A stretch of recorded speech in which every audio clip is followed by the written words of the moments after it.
نحمده ونصلي على رسوله الكريم اما بعد فاعوذ بالله من الشيطان الرجيم بسم الله الرحمن الرحيم رب اشرح لي صدري ويسر لي امري واحلل عقدة من لساني يفقهوا قولي. عن ابي هريرة قال قال رسول الله صلى الله عليه وسلم انما يبعث الناس على نياتهم رواه ابن ماجہ. حضرت ابو ہریرہ رضی اللہ تعالی عنہ سے روایت ہے کہ رسول اللہ صلی اللہ علیہ وسلم نے فرمایا، بے شک لوگ اپنی نیتوں پر اٹھائے جائیں گے. ان ابی ہریرہ، ابو ہریرہ رضی اللہ تعالی عنہ سے روایت ہے، قال، انہوں نے کہا، قال رسول اللہ صلی اللہ علیہ وسلم، کہ رسول اللہ صلی اللہ علیہ وسلم نے فرمایا، انما، بے شک، یبعث الناس، اٹھائے جائیں گے لوگ، علی نیاتہم، اپنی نیتوں پر، یعنی قیامت کے روز لوگ اپنی نیتوں کے ساتھ اٹھائے جائیں گے، یا لوگوں کے ساتھ ان کی نیتوں کے مطابق معاملہ کیا جائے گا. سوال یہ پیدا ہوتا ہے کہ نیت کہتے کس کو ہیں؟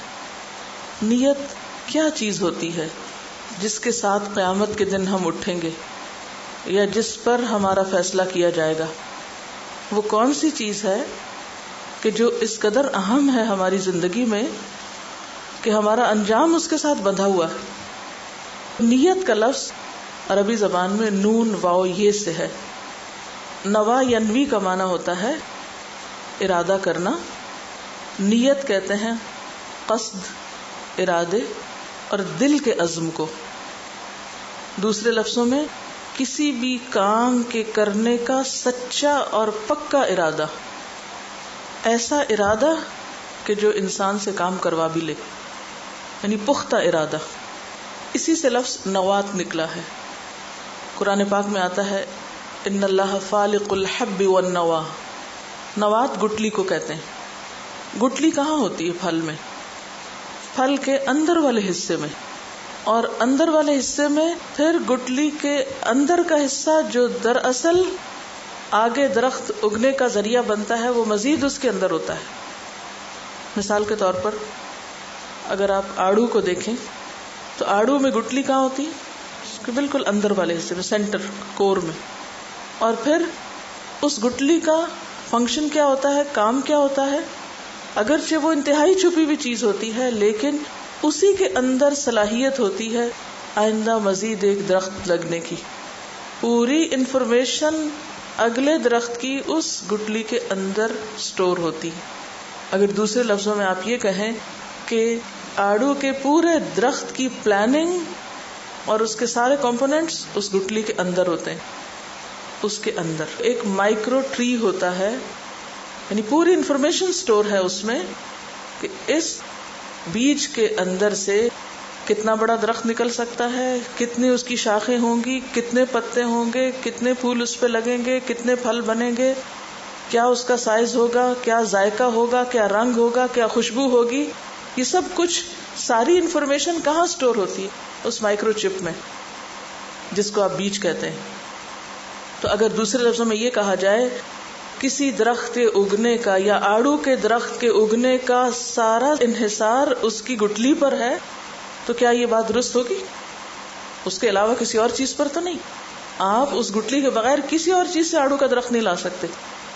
پورے کا پورا انحصار اس ایک گٹلی پر، جس کو آپ ربش سمجھ کے پھینک دیتے ہیں. لیکن آئندہ کے لیے سب کچھ اسی کے اندر سٹور ہوتا ہے. بالکل اسی طرح انسان کے اعمال کا انحصار اس کے اندر کے ارادے پر ہوتا ہے. جتنا وہ پختہ ہوتا ہے، جتنا وہ عمدہ ہوتا ہے، جتنا وہ اچھا ہوتا ہے، اتنا ہی عمل اچھا ہوتا ہے. اور اسی درجے میں پھر وہ عمل اسے دنیا میں بھی فائدہ دیتا ہے اور اس کے لیے صدقہ جاریہ بھی بنتا ہے. اگر اعمال کو ہم 2 حصوں میں تقسیم کریں تو ما قدموا و آثارہم میں ہمارے موجودہ اعمال جو اس دنیا میں ہم کر رہے ہیں، اور وہ جو مرنے کے بعد ہم کو فائدہ دینے والے ہیں آثار ہمارے، وہ سب کے سب دراصل اس گٹلی یعنی اس نیت پر منحصر ہیں کہ اس کا سائز کیا ہے، اس کی صحت کیسی ہے اور وہ کتنی محفوظ ہے. اگر اس گٹلی یا بیج کو کیڑا لگ جائے یا اس میں کوئی خرابی پیدا ہو جائے تو پھر کیا ہوتا ہے؟ یا تو پودا اگتا ہی نہیں، یا پھر اگ جائے تو پھل نہیں لاتا، اور اگر وہ کمزور ہے تو کم پھل لائے گا. مثلاً آپ گندم اگانا چاہتے ہیں، آپ بازار میں جائیں گندم کا بیج لینے کے لیے تو پوچھیں کہ کون سا چاہیے، کئی قسمیں ملیں گی آپ کو ایک ہی چیز میں. اب ڈپینڈ کرتا ہے کہ آپ بیج کون سا خریدتے ہیں. جیسا بیج خریدیں گے، جیسا بیج لائیں گے، ویسا ہی فصل لگے گا. تو بالکل اسی طرح جو آپ کی نیت ہوگی اور جیسی ہوگی، جس قدر مخلص، خالص، صاف، اچھی ہوگی، جتنی پکی ہوگی، ویسا ہی آپ کا عمل نکلے گا، ویسا ہی عمل برآمد ہوگا، اتنے ہی اس کے اثرات ہوں گے دنیا میں بھی اور مرنے کے بعد بھی. اٹ آل ڈپینڈز آن نیت. اور نیت از ناٹ اونلی کہ سوچ ہے ہماری، نیت کہتے ہیں پکے ارادے کو. آپ اندر سے کیا چاہتے ہیں، صرف وش نہیں ہے نیت کہ ہماری خواہش ہے، یہ تمنا نہیں ہے نیت، صرف آرزو اور خواہشات نہیں ہے نیت. نیت ہے سچا اور پکا ارادہ جو آپ کے دل میں جڑ پکڑ چکا ہے، جو آپ کے دل میں جم گیا ہے. آپ کسی گٹلی کو جب زمین میں بوتے ہیں تو پھر وہ گٹلی گٹلی نہیں رہتی. جب اپنی جڑیں چھوڑنے لگتی ہے تو اس کی حیثیت کیا ہو جاتی، وہ اپنا ایک مقام بنا لیتی ہے. مثلاً کھجور کا درخت ہے یا آم کا درخت ہے یا کوئی بھی اچھا درخت جس کی گٹلی مضبوط ہوتی ہے، جس کا درخت پھلدار ہوتا ہے، اس کے ایک دفعہ زمین میں جانے کے بعد اس کی جڑ کو اکھیڑنا بھی ایک مسئلہ ہوتا ہے. اگر آپ اس کو نکال بھی لیں نا تو پھر بھی جڑیں باقی رہ جاتی ہیں، اور بعض اوقات وہ جڑیں پھر ایک نیا پودا بنا دیتی ہیں. یعنی اچھی نیت انسان کے اعمال میں اس قدر اثر رکھتی. تو انما الاعمال بالنیات، تمام اعمال کا دار و مدار نیت پر ہے، ان کے کرنے کا بھی اور ان کی قبولیت کا بھی. عام طور پر اس حدیث کا ہم ایک ہی معنی لیتے ہیں، اور وہ کیا کہ جیسی نیت ہوگی ویسا تم کو اجر ملے گا. یہ صرف اجر کی بات نہیں، تمہارا کام بھی ویسا ہی ہوگا. جس دل سے تم کام کرو گے، جس ارادے سے کرو گے، جس شوق سے پھر کرو گے، جس پختگی کے ساتھ کرو گے، جس استقامت کے ساتھ کرو گے، اس کی کوالٹی بھی ویسی ہی ہوگی. اور پھر جیسی کوالٹی ہوگی جزا بھی ویسی ہی ہوگی. عام طور پر کچھ کام کرنے کا ہمیں ارادہ نہیں ہوتا، ہم اوپر اوپر سے کہتے رہتے ہیں ہم کریں گے، انشاءاللہ کریں گے، ضرور کریں گے، لیکن اندر سے کھوٹے ہوتے ہیں. دل میں کچھ ہوتا ہے، زبان پہ کچھ ہوتا ہے، لہذا کام بھی کبھی نہیں ہو پاتا. یہ ہو نہیں سکتا کہ جس چیز کے لیے ہم سچی نیت کر لیں اور سچا پکا ارادہ کر لیں پھر وہ کام نہ ہو. وہ کام ہو جاتا ہے، وہ کتنا بھی مشکل ہو، وہ کتنا بھی ناممکنات میں سے ہو، وہ کتنا بھی بڑا ہو، وہ ہو جاتا ہے. اور پھر قیامت کے دن اللہ تعالیٰ جب آپ کو اجر دیں گے، جزا دیں گے، تو وہ بھی محض ظاہری شکل و صورت کو دیکھ کے نہیں دیں گے. کیونکہ آپ نے دیکھا ہوگا کہ جس پودے کی جڑ نہیں ہوتی وہ کتنا بھی بڑا وہ بہت جلدی سوکھ جاتا ہے، نہ وہ پھل لا سکتا، نہ اس کا کوئی شیڈ رہتا ہے باقی، اور نہ ہی کچھ اور، وہ ختم ہو جاتا ہے. بالکل اسی طرح وہ عمل جو محض نمائشی ہو، جو پودا کہیں سے کاٹ کے آپ نے لا کے نمائش کے لیے لگایا ہو گھر میں. عام طور پہ پہلے لوگ کیلے کے درخت لگایا کرتے تھے شادی بیاہ کے موقع پر سجاوٹ کے لیے، تو وقتی نمائش ہوتی تھی، وقتی طور پہ وہ جگہ سج جاتی تھی، لیکن اس سے کبھی کوئی پھل نہیں نکلا تھا، وہ پودا خود بھی سروائیو نہیں کرتا.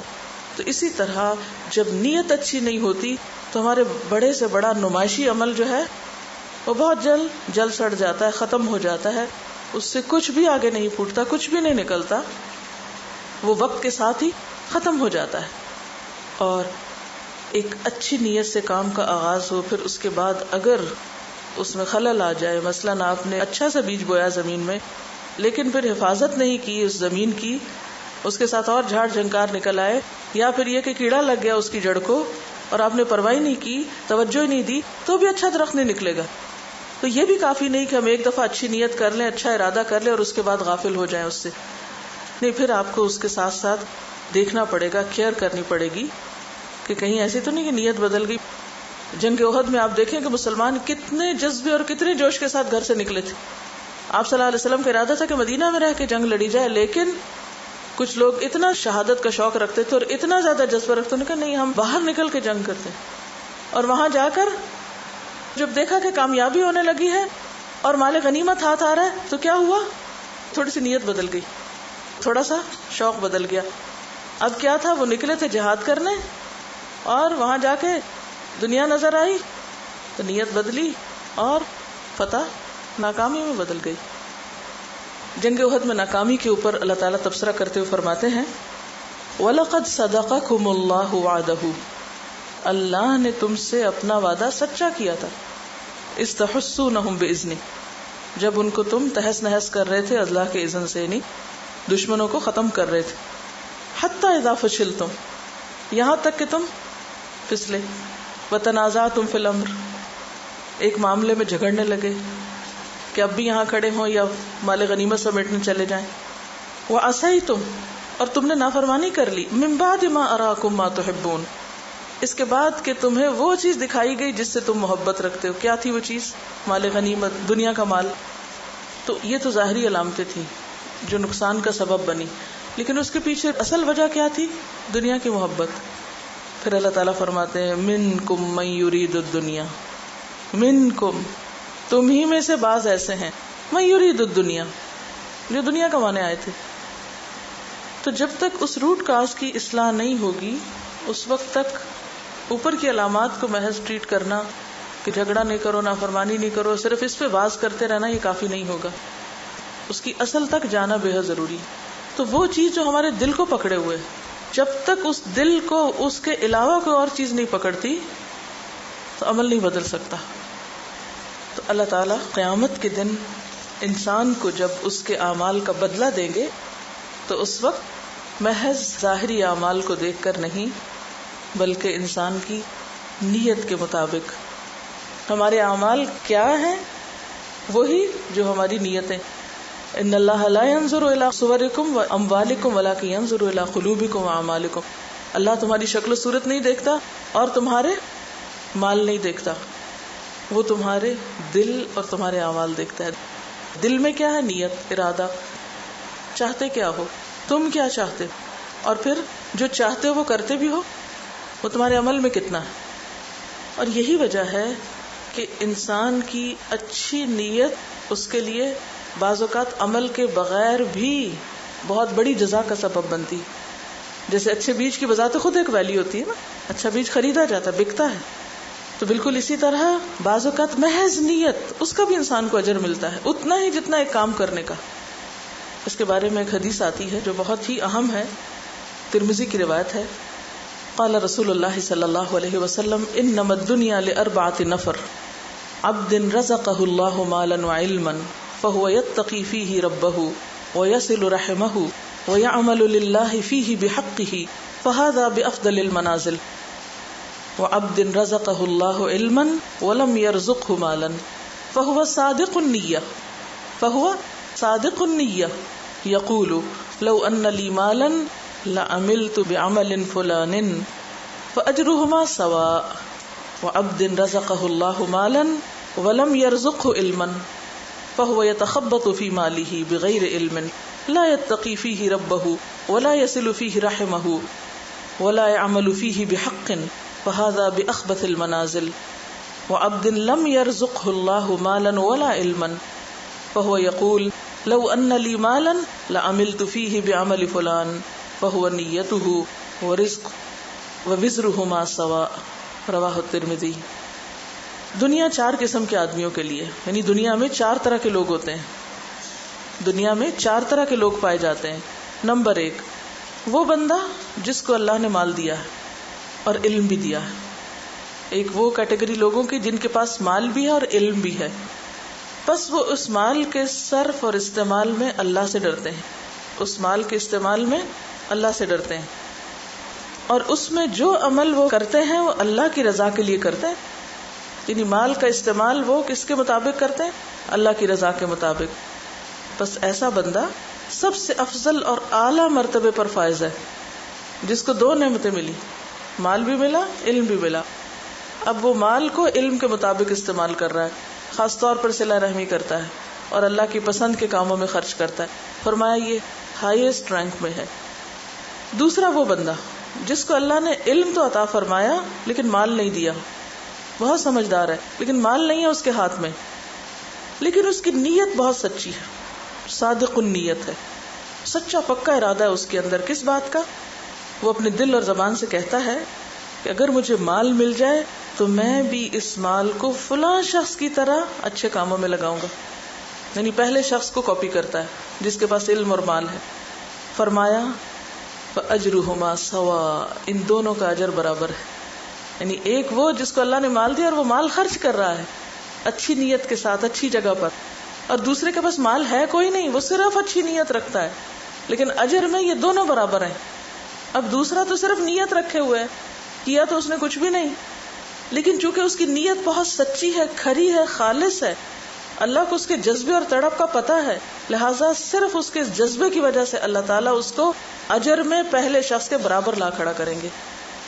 یہ ہے انما الاعمال بالنیات یا انما یبعث الناس علی نیاتہم. قیامت کے دن اگر عمل بہت زیادہ نہیں بھی ہیں لیکن آپ دل کے اچھے ہیں، آپ نیت کے سچے ہیں، تو آپ کو بھی مقربین میں جگہ مل سکتی ہے، کیونکہ آپ کے پاس وہ اسباب اور صلاحیتیں اور وسائل اور وہ سب کچھ تھا نہیں جس سے آپ بہت اچھے اچھے کام کر سکتے، لیکن آپ کے اندر جذبہ بہت تھا، تو تھوڑے سے کام بھی آپ کے لیے بہت بڑے ہو گئے.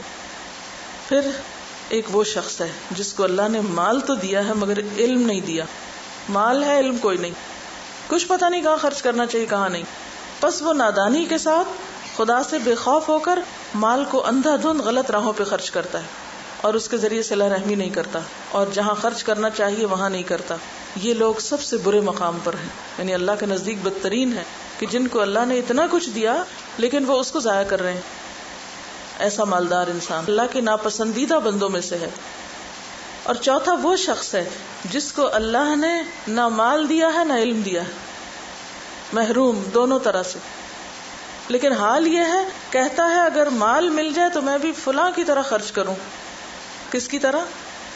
تیسرے شخص کی طرح جو غلط کاموں میں مال خرچ کر رہا ہے. یعنی اگر مجھے بھی مل جائے تو میں بھی اس طرح جوا کھیلوں یا فلاں اور فلاں غلط کام کروں، میں بھی ہوں عیش و عشرت میں لٹاؤں. بس اس کی نیت یہی ہے. تو ان دونوں شخصوں کا گناہ برابر ہے. اب یہ بدقسمت نہ مال ہے نہ علم ہے، صرف بری نیت سے کہاں پہنچ گیا؟ برے مقام پہ، برے درجے پر. اچھا، اس سے کیا پتہ چلتا ہے کہ اسلام ہمیں کیسی سوچ دینا چاہتا ہے؟ یہ سب کچھ ہمیں کس طرف لے جاتا ہے؟ پازیٹیو تھنکنگ کی طرف، ایک مثبت سوچ. اور چوتھے شخص کی سزا نیگیٹو تھنکنگ کی وجہ سے. آپ کچھ کر سکتے ہو، نہیں کر سکتے ہو، مگر ارادے تو اچھے رکھو، سوچو تو صحیح. سوچنے پر کیا قیمت آتی ہے آپ کی؟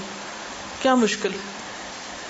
جیسے پیچھے میں نے ذکر کیا نا کہ اچھی نیت رکھنے سے انسان اس پورے اجر کو پا لیتا ہے جو کسی کام کرنے والے کو ملتا ہے. اس میں ایک اور حدیث بھی ہے، حضرت انس کی روایت ہے کہ ہم نبی صلی اللہ علیہ وسلم کے ساتھ غزوہ تبوک سے واپس لوٹے تو آپ نے فرمایا کہ ہمارے پیچھے کچھ لوگ مدینہ میں رہے، ہم جس گھاٹی یا وادی میں چلے وہ اجر و ثواب میں ہمارے ساتھ تھے کیونکہ عذر نے ان کو روکا ہوا تھا. یعنی وہ جنگ میں شریک نہیں تھے لیکن پورا ثواب ان کو ملا، آنے کا ان لوگوں کے برابر اجر ملا جو جنگ میں شریک تھے. وہ پیچھے کیوں رہ گئے؟ کیونکہ ان کی ایک مجبوری تھی. تو اگر کسی حقیقی مجبوری کی وجہ سے آپ ایک کام نہیں کر پا رہے لیکن آپ کا ارادہ اور نیت اور تڑپ وہی ہے تو آپ اجر میں پیچھے نہیں ہیں. ایک ہے حقیقی عذر ہونا اور ایک ہے یعتذرون الیکم اذا رجعتم الیہم، منافقین والے بہانے. تو یہ ہم میں سے ہر شخص خود سوچ سکتا ہے، کیونکہ مدینہ میں پیچھے کون رہا تھا جنگ تبوک کے؟ دو گروہ رہے تھے، ایک سچے مخلص مومن رہے تھے اور دوسرے منافقین رہے تھے. ایک کے اوپر تو شدید وعید آئی اور ایک کو پورے اجر دے دیا گیا. فرق کس چیز کا تھا؟ منافقین کی پکڑ کیوں ہوئی؟ اور دوسری طرف انہی لوگوں کے ساتھ اسی شہر میں کچھ اور لوگ ہیں کہ جن کے آنسو بہتے تھے کہ ہم بھی یہ کام کر سکتے، ہم بھی جا سکتے. عذر نے ان کو روکا ہوا تھا. ان کو پورا پورا اجر گھر بیٹھ کے دے دیا گیا. بظاہر شکل کے اعتبار سے دونوں ایک ہی طرح کا کام کر رہے ہیں نا، بظاہر عمل تو ایک جیسا ہے، منافقین کا عمل بھی وہی ہے جو مخلص مسلمانوں کا ہے، لیکن دل کی کیفیت دونوں کی فرق ہے. تو پھر ہمیں بھی جائزہ کس چیز کا لینا ہے کہ ہمارے اندر کی کیفیت کیا ہے، اس کی فکر کرنی چاہیے. وہاں تو نہیں زنگ لگ رہا، وہ تو نہیں سخت ہو رہا، وہاں تو بے حسی نہیں. تو بے حد ضروری ہے کہ ہم اپنے دل کا احتساب کرتے رہیں، اپنے خیالات، اپنے جذبات، اپنے احساسات، اپنے شوق، اپنے ارادے، ان کا مسلسل جائزہ لیتے رہیں کہ ہم کیا چاہتے ہیں، ہمارا دل کیا چاہتا ہے، ہماری اپنی مرضی کیا ہے.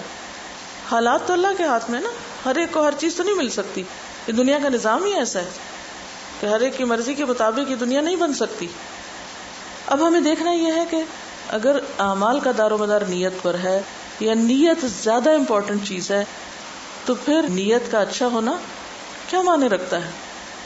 کس کو اچھی نیت کہیں گے، کس کو خراب نیت کہیں گے، یا نیت پھر کیا چیز ہے؟ تو بات یہ ہے کہ نیت اس خیال کا نام ہے جو ہمارے دل میں اتر جاتا ہے اور پھر اندر جا کے جڑ پکڑ لیتا ہے اور ایک گرہ لگا لیتا ہے. پھر وہ چیز ہمارے شوق بن جاتی ہے، پھر وہ چیز ہمارا خیال بن جاتی ہے، پھر ہماری گفتگو کا حصہ بن جاتی، اور پھر کسی وقت عمل میں بھی ڈھل جاتی. اور اگر عمل تک پہنچنے کا وقت نہ بھی آئے تو ایٹ لیسٹ وہ ہمارے خوابوں کا حصہ، وہ ہماری گفتگو کا حصہ ضرور رہتی.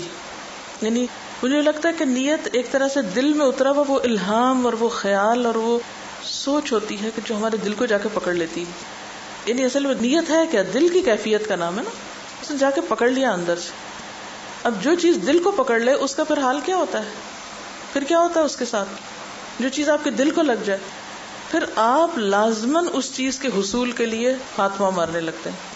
اسی طرح اچھی نیت سے مراد نمبر 1 اچھے کاموں کا پختہ ارادہ، پکا ارادہ، سچا ارادہ. یعنی اچھی نیت کی پہچان صادق النیت ہونا، نیت میں سچا ہونا. کیونکہ بعض اوقات وہ ہمارے دل میں ہوتا نہیں جو ہم زبان سے کہہ رہے ہوتے ہیں. ہم غلط کام کر کے کہتے نہیں ہماری نیت بہت اچھی تھی، ایک اور جھوٹ بولتے ہیں. کیونکہ اگر نیت اچھی ہوتی تو کام کیسے اچھا نہ ہوتا؟ یعنی یہ کیسے ہو سکتا ہے کہ بیج اچھا اور درخت اچھا نہ نکلے؟ یہ ہو سکتا؟ محال ہے. تو اچھی نیت سے مراد نمبر 1 سچی نیت ہے، نمبر 2 اللہ کے لیے کام کرنے کی نیت ہے. کسی بھی تعریف سے، شہرت سے بے نیاز ہو کر لوگوں کی خوشنودی کے لیے نہیں، کوئی بھی اچھا کام اللہ کی رضا کے لیے کرنا، اس کا صلہ اور جزا اللہ سے چاہنا. جیسا کہ قرآن پاک میں تقاضا کیا گیا آپ سے وَمَا أُمِرُوا إِلَّا لِيَعْبُدُوا اللَّهَ مُخْلِصِينَ لَهُ الدِّينَ، اور انہیں حکم نہیں دیا گیا تھا مگر اس بات کا کہ وہ اللہ کی عبادت کریں. کس طرح؟ اپنے دین کو اسی کے لیے خالص کرتے ہوئے. تو گویا تمام عبادات جس میں نماز، روزہ، حج، زکوٰۃ، عمرہ، قربانی، صدقہ، خیرات سب کچھ آتا ہے، ان سب کے پیچھے کچھ بھی جب ہم کرنے لگے، نماز کے 2 نفل کے لیے بھی کھڑے ہوں تو اس میں ریاکاری، دکھاوا نہ ہو، اللہ ہی کی خوشنودی مد نظر ہو، چاہے فرض کی ادائیگی ہو چاہے نفل کی ادائیگی ہو. اسی طرح چاہے روزہ رکھنے کی بات ہو یا حج عمرے کی بات ہو یا کچھ بھی ہو، اس میں کہیں دل کے کسی بھی گوشے میں یہ چیز چھپی نہ ہو کہ اس سے لوگوں پر میری نیکی کا ایک روب جمے، یا میں لوگوں کی نظر میں اچھی بن جاؤں، یا یہ کہ میری نیکی کا ایسا روب پڑے کہ اس کے نتیجے میں میرا کاروبار بہت اچھا ہو جائے کہ لوگ کہیں کہ حاجی صاحب ہیں اس لیے اگر بزنس ڈیل کرنی ہے تو انہی سے کی جائے. نہیں، حج اللہ کی رضا کے لیے.